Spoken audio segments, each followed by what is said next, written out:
I'm Brian Van from SportBikeTrackGear.com, and today we're going to put a chain kit on our STG project bike, the 2012 R1. I've ridden it twice now, both times with stock gearing and stock chain. We're ready to make a change. I've definitely identified at the tracks that I've ridden at that I need to make a change. I'm going to start off kind of conservative. I'm going to go down one tooth in the front, and then I'm going to stay stock in the rear. I do have options though. I have a stock front, and I have two other rear sprockets to choose from. So I'm going to be cognizant of the chain length too as I go through this project to make sure I leave enough chain length that I can use the other options. Normally, only making small changes like that, you can get away with just one chain. Parts that I'm going to use: driven sprockets, driven 520 steel front sprocket, driven 520 aluminum rear sprocket, and then I've always been a big fan of the DID ERV3 chain. Remember, I only ride on the racetrack, right? This has been a great chain for me over the years. I'm going to keep using that on the R1. Let's talk about tools that we're going to need to do this, right? It's realistically, it's pretty basic hand tools until you get to the rivet link for the chain, which we're going to show you very closely how to rivet that. Then you do need a chain riveting tool. We have several different ones on the site. Take a look. End of the day, they all work pretty well, okay? Just take your time and be patient. First things that we need to do. Well, I've got to get some access here to the front sprocket, so we need to get that cover off. We're going to need to get the rear tire off as well. I'm going to begin up here by getting some access to that front sprocket. Okay, counter shaft sprocket cover is off. We have access to the nut. I've moved the shift rod and the linkage. It's out of the way. A couple of different ways to take this off. I have a 1/2-inch cordless impact that I'm going to use. That's what I always use to change the counter shaft sprockets, right? It makes it really easy to do. If you don't have either an electric impact or an air drive impact strong enough to remove that, what you're going to have to do is use a large 1/2-inch drive ratchet. Leave the chain still attached and on the bike, just like I have. I need to do that even with the impact so I can hold the tire, right? Leave the chain attached, wheel still on the bike, put like a shovel handle or a broomstick through here, preferably padded, right, so you don't mar up your swing arm, okay? And that's going to help to hold everything in place while you break this loose. A couple of different ways to do it. You're going to need to act according to the tools you have access to. Myself, 1/2-inch impact. I'm going to hold the wheel. Off that comes. Really makes life a lot easier. Now we need to break the stock chain, right? A couple of different ways to do it. Most of your chain riveting tools will have a breaker included. I have a separate breaker. It's an old Regina tool that I've had for a long time. Another thing you can do is you can also grind the rivet heads off, right, with an electric grinder, and then you'll be able to slide the chain apart. But myself here, I've got this tool. I'm going to go ahead and put this on. This is a pretty decent tool. I've used it many times. Really enjoy using this. It breaks the chains very, very, very easily.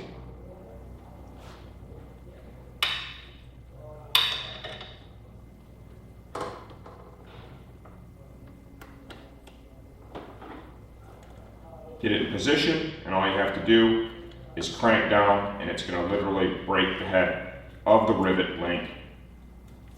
You can put this on any link on a stock chain, and it will break the head without any problem. Push it right through.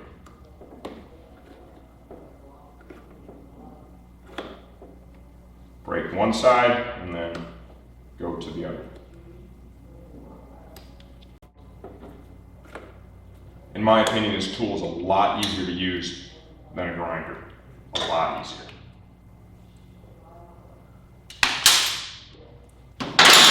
Off that comes. Go ahead and get rid of the stock boat anchor, big 530 chain that we're going to be replacing with a brand new 520 DID chain. Front sprocket. When you remove this, just be cognizant of which way that it went on. You're going to want to look at the replacement sprocket and just make sure that your spacing and everything is going to be appropriate. Some of the sprockets are offset, okay?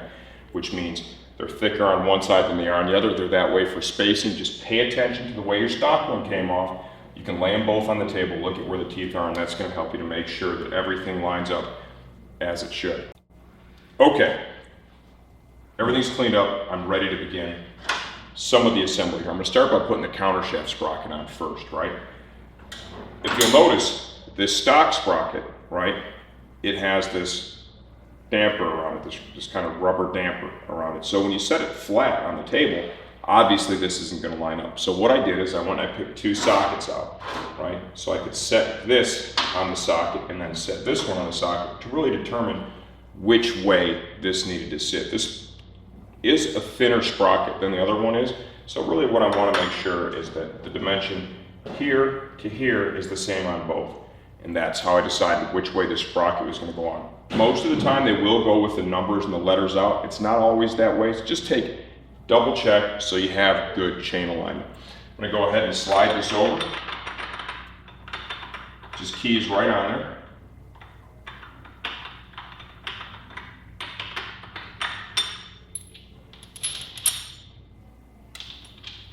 Go ahead and put the nut on. And then I'm going to tighten this down with the impact.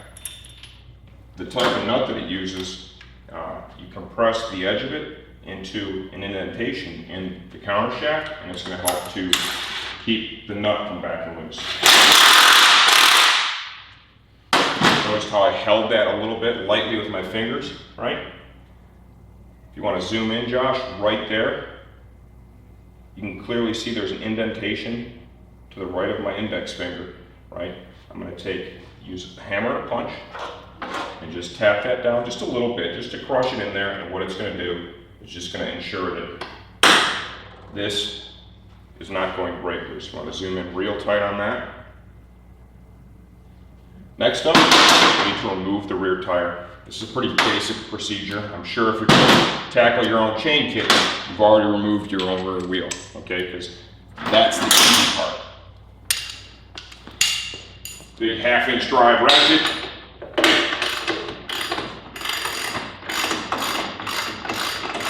Loosen up the axle.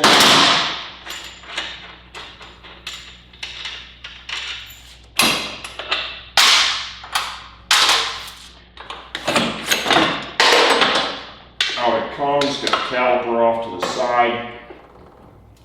And now we're going to need to remove the rear sprocket. And there's a little trick I'm going to show you too that we're going to do with all the rubber dampers that go in there. I'm going to use an impact to take these off. Makes life a little bit easier.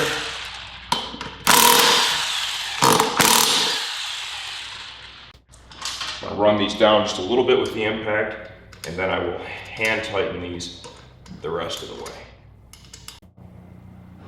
Okay, one of the things I like to do is I like to glue in the rubber sprocket carrier dampers in place just with a dab of silicone. Change a lot of tires throughout the season, right? And if they're not held in there tightly, it's a pain in the butt and you can also lose them. What I'm going to use is just a little bit of silicone, right? It's already really clean in there still. The bike is pretty darn new. We don't need to use a ton. Just put a little bit on each side, right? And then put it down in here like so. The key to this whole operation is, right, you have to make sure that you're putting your sprocket carrier back in pretty much immediately, okay? Because you need this stuff to set up in the right position.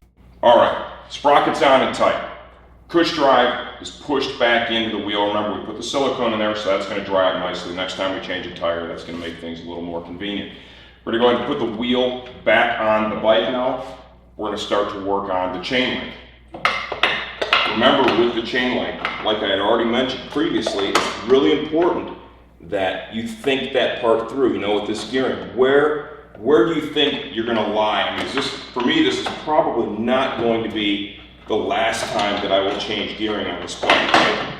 So I need to make sure that I have flexibility with my chain length that's going to allow me to use different rear sprockets for different racetracks, right? And quite honestly, I just might not like where it's at. So let's go ahead and get the wheel on here. We're gonna tighten that up, and then we're gonna open that new chain and clean all that nasty chain wax off of it, right? And then we're gonna start to talk about chain length and get that chain cut and riveted on. All right, here we go. How to install a brand new rivet link on a chain. We've got a DID ERV3 520 chain that we're using here on the project bike with the new driven sprockets, right? What I did is I had mocked up the chain, right, to see if I had to cut it down. I don't have to cut it down. I'm using all 120 links, right? I made a gearing change, down one in the front, stock in the rear, and I want to have room with that chain to make further changes if necessary, right? And those changes for me would most likely be putting a bigger sprocket on the rear. The wheelbase is a little bit longer than it was stock, right? It's kind of right in the middle now where the axle is when everything's mocked up, and I've got a little tension on the chain. So I'm in a good spot. I'm happy with that. I'm gonna roll with that, and now we're gonna put the rivet link on. What I did is I used one portion of the rivet link to hold the chain together while I was mocking everything up to get an idea of if I needed to cut it down or not. Now we're gonna go ahead and we're going to install the rivet link. Tools to be used. I have an RK chain tool that I've used for a long time. I really like this tool, so I'm gonna roll with that. We sell a lot of different rivet tools on the site and they work great. Just a warning, if you're not comfortable with this, you're the least bit nervous, remember, downtime sucks. Your time is valuable, especially your riding time. When you order your chain or your chain kit, order a spare rivet link if you even think for a second you might have any problems. That way you've got it. They're like $7 or $8. They're really cheap, okay? Waiting for it sucks. You probably won't be able to buy it locally unless you live here in Michigan right by us, right? We keep those things in stock, so order a spare one just to hedge your bet.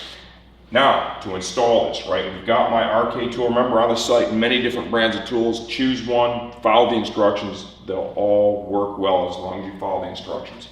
Lubrication is a key to chain longevity. Most of the time when I see a chain fail on someone, it fails where they put the rivet link on. First thing I'm going to do is from the back side of the chain, I'm going to pack some of that chain wax, that supply grease, inside the bore where that rivet link is going to pass through, right? You definitely have to have some lubrication in there. Remember, the O-rings are going to keep it sealed so that lubrication stays in place. Push it in from the back side, because when we push that rivet link, it's going to push that grease through and lubricate that entire sleeve, which is important. Now, what I want to do is I want to lube up the new O-rings a little bit. You want them to start off life the right way, soft and supple. A little lubrication is going to help them do that. Lube up these two first.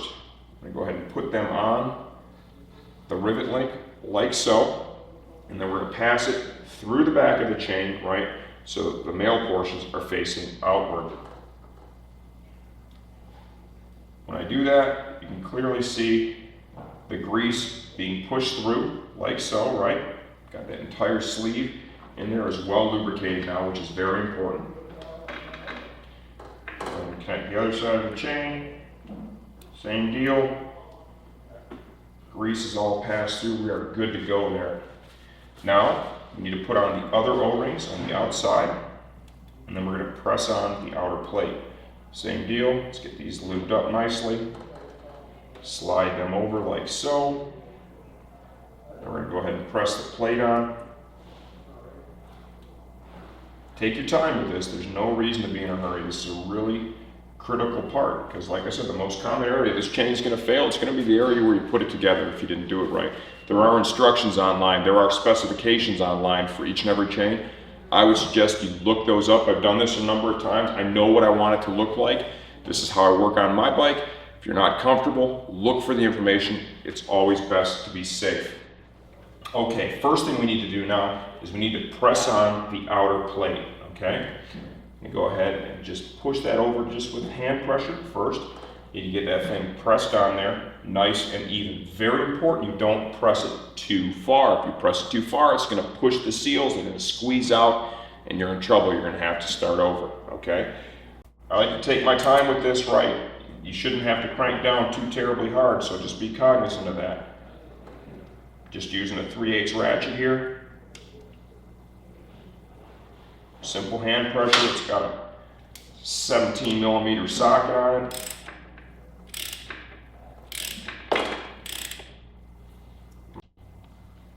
Okay, we've wiped this off a little bit so you can have a clear view of what's happening here, and you can see, right? Obviously no binding, the seals are all in place. Now it's time to actually peen or compress the rivet the chain.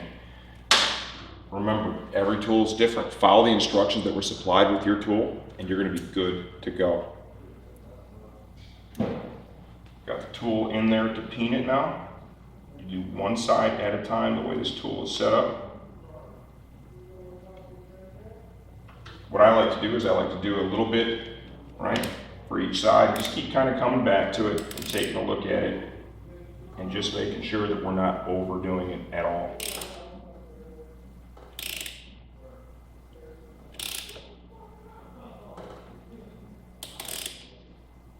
There are specifications online for exactly how much it should roll over, how much it should be peened, right? Look for that. If you're not confident with it, look for that. The information's there, and it'll really help you feel more secure about what you're doing. Like I said, I'm pretty comfortable with this. I've done it a number of times now.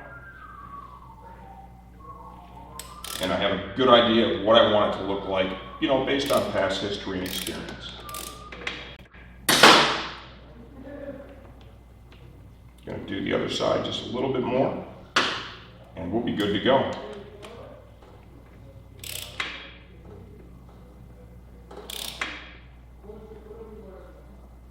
Feels good right there.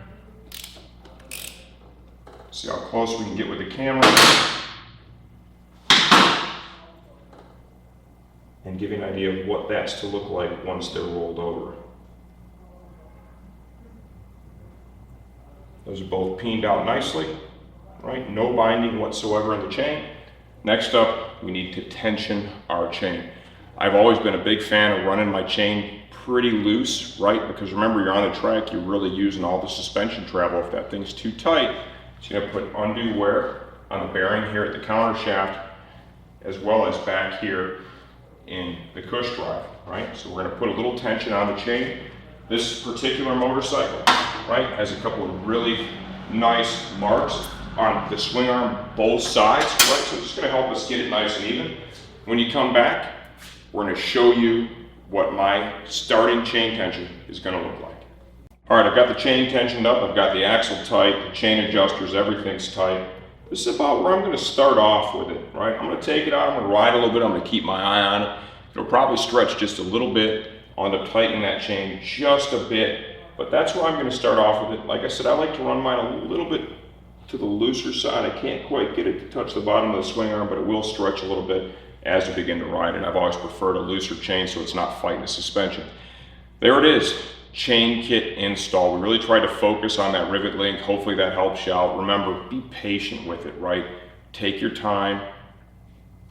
Don't just try to compress it all in one step. You know, hit it a couple of times, look at it, get it to a good spot to where you're happy with it. Look for more information online in terms of, you know, how big do they want it? I think the specification that I've seen is how big do they want to see the head of it, how many millimeters across, you know, is it in the acceptable range? So look for that, that's going to help you out. Remember, this is how I do it.